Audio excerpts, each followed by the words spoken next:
What's up, folks? Today we are diving into a super cool live stream that I did not too long ago on the magic of project organization. In this video, I'm going to walk you through my favorite sequencing methods for keeping things clean and tight when I'm elbow deep in cutting videos. And the reason I even bothered doing this is because when I lay out different sequences and different timelines, it gives my brain like a roadmap that tells me where I'm at and what I've accomplished and what's left to do. And it's the clarity that I'm after. And there are a bunch of ways to edit, don't get me wrong. But this is the way that I have found that makes my life easier as a video editor. And so we're gonna break that down right now.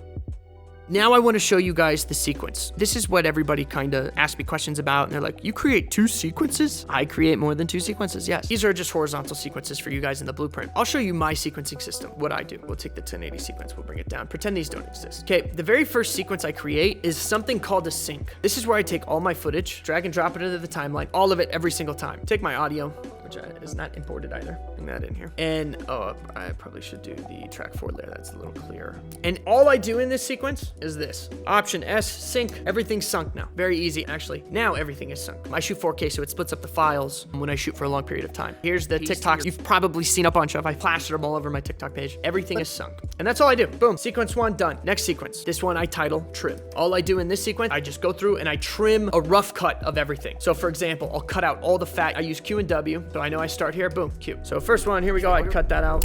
Future Joey here. Let's dive into those first 2 sequences, the sync and the trim. Hunting down raw files and redoing syncs is not fun and it wastes time. And so that's the purpose of the sync sequence. The sync is all about syncing your audio with your video, nothing more. It's where you dump all of your raw data because sometimes you're gonna have to go back and revisit those original files, and it's best when you do go back that they're all synced. Now the trim sequence is where the magic happens. We slice out all of the dead air, every breath, every pause, every and we get rid of it as fast as we can using Q and W. Now there are softwares like TimeBolt that can do this for you, but it's best that you do it yourself first, especially if you're new and learning. But in the trim sequence, this is where you're gonna see how everything in your video starts to work together. And this is how you start your projects on the right foot, on the most efficient foot. These 2 sequences are how you're gonna start every project from now on. All right, I'll be back in a minute.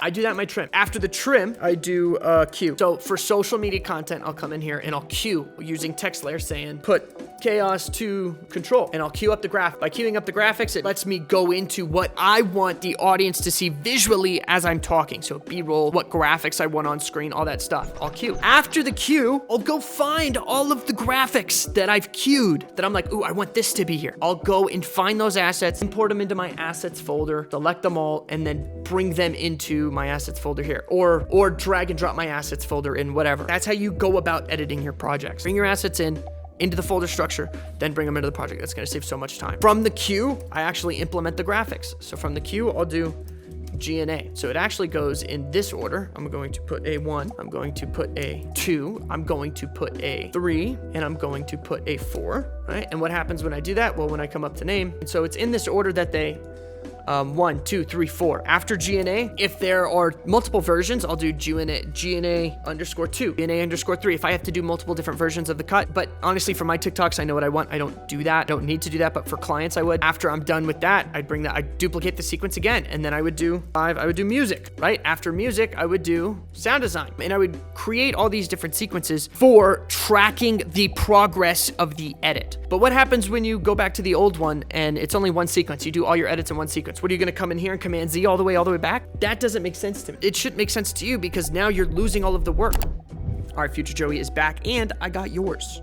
You're back, I got it.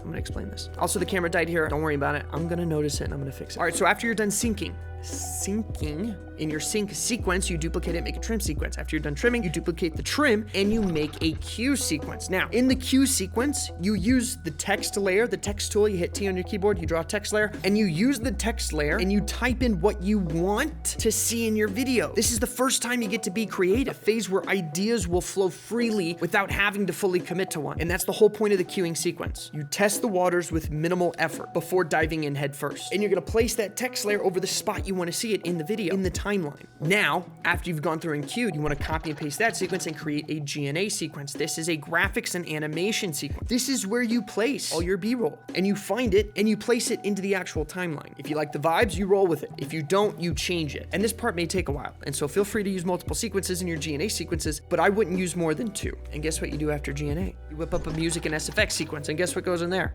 That's right, music and sound effects. And then you repeat this process for color if you need to, especially if your client's like, I really want this. And personally, a lot of the time, I stop after G&A because I simply don't need more sequences. But if you ever need to tweak anything or change anything, you can do it without starting from scratch. That's the whole point of the sequence workflow. You never know what you're gonna need because it's all creative and it's off the cusp. And so that's the power of organizing your edits like a freaking gangster. All right, Future Joey is out.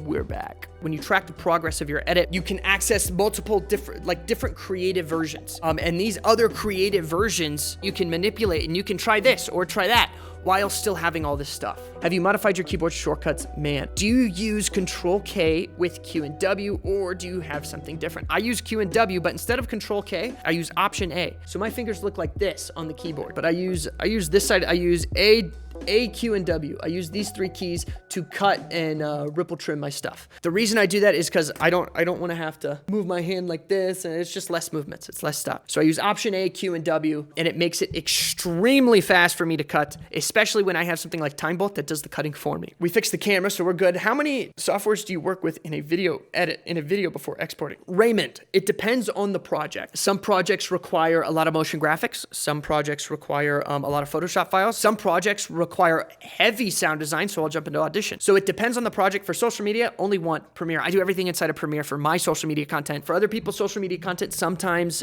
they'll use After Effects for super crazy graphics, but I'm like, dude, the point of social media is to high quality at volume. So you really need to get that under control. You need to get that workflow under control. Easiest way to do it is just understanding the fundamentals of your software and knowing it intimately, so you can do everything in one software and not have to go over here, export back out, bring it back in. Oh, I messed up that export. Let's go back and then bring it back in. Just do it all in one software. It's a lot easier, but doing it all in one software does require you to have the specs to do that. My computer's actually old. They actually stopped making these computers. So I was a little frantic. I was like, oh my God, do I have to buy another computer? But right now it's doing great. So, all right, I hope that last bit made some sense. I know things can get kind of jumbled around and are tough to understand, especially if you're not so technical. But that's why we jump in and we actually do it. And so in this next video, we actually set up a project. Like, we do it for real. You can download the assets and you can follow along for practice. So if you're up for it, you can click this video right here and we can get started.